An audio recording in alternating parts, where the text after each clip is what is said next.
Hello, I'm Robert E. Lee. I'm from the good old South, from the great old state of Virginia. You know, I am against the war in Russia. I believe it is a war of Russian aggression.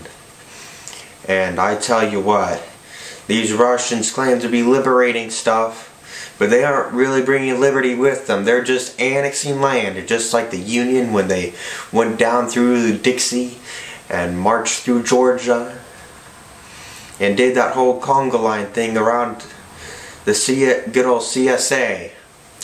Man, I tell you what, these Russians, they're no better than General Sherman himself.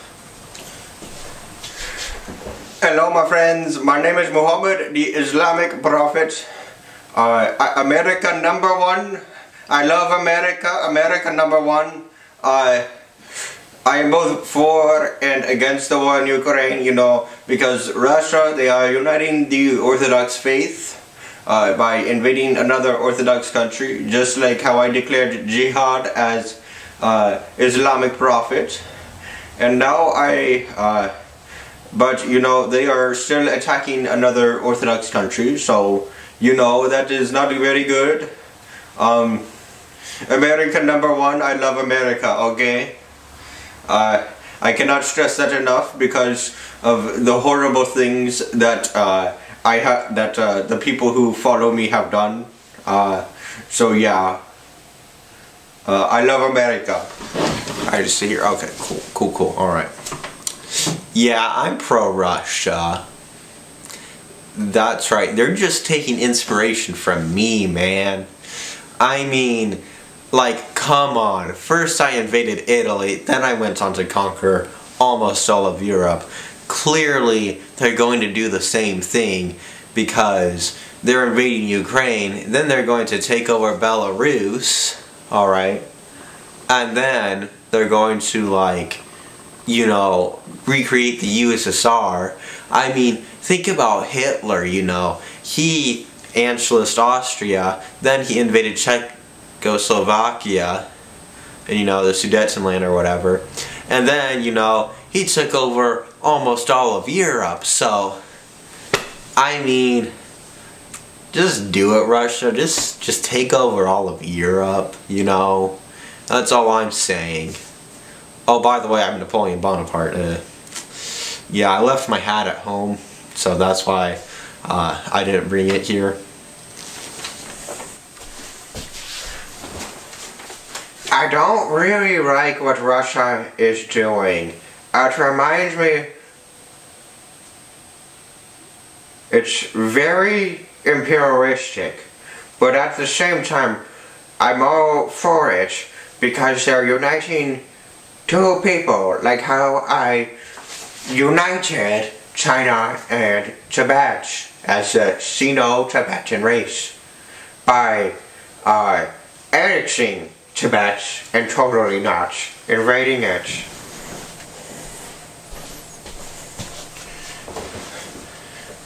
Hello, I am Gandhi and I am against the war in Ukraine because it reminds me of what Britain did to my home country of India. Also, please stop calling me Mark from Microsoft, because my name is not Mark from Microsoft. I do not work for Microsoft. Also, stop asking for your money back. I do not have your money. Please stop asking for your money back. Okay? Okay, Kabish? We're good now. Alright, we're good now. Do I just walk away or something? Okay, I just go that way? Oh, alright. Alright. Okay.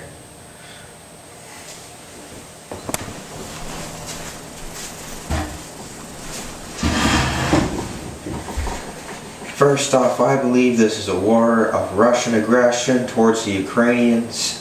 I mean, when General Sherman marched through Georgia, he committed war crimes just like Russia, targeting civilians and everyone. It's no different than what Vladimir Putin is doing to the Ukrainians. Yes, it is a war of Russian aggression. But didn't you march into Mexico City during the Mexican-American War? So wouldn't you also be an aggressor? Bless your heart, Gandhi. I was just serving the good old US of A. Yeah, I think what Russia is doing is fine. They're just trying to bring glory to their nation. I mean, Rome took Carthage, the Ottoman Empire took Constantinople. So it seems very reasonable to me. Get off your high horse, or should I say high chair, Napoleon. I'm not short. I'm average height for my time, guys. Well, Jeez. my friend Napoleon, the times have changed and war is not something that is praised anymore. The majority of the world is against war and wants peace in our times. But Russia does not want peace in our times. They want to create more violence. Do not forget, my friend Muhammad, that India too suffered under imperialism and was conquered by Britain. But didn't India, after independence, invade Pakistan? Yes, India did invade Pakistan. However, India was protecting the Hindu population in East Pakistan, now Bangladesh. I question your morals, Gandhi. I question them. No, Muhammad. You have done more morally questionable things. Okay, my friend? That is highly debatable, my friend. I'm not your friend, homie.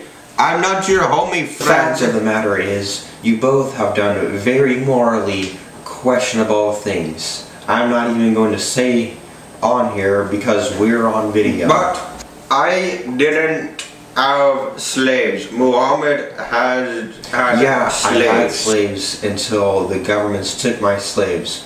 What's next? My gun collection and my individual liberties and rights?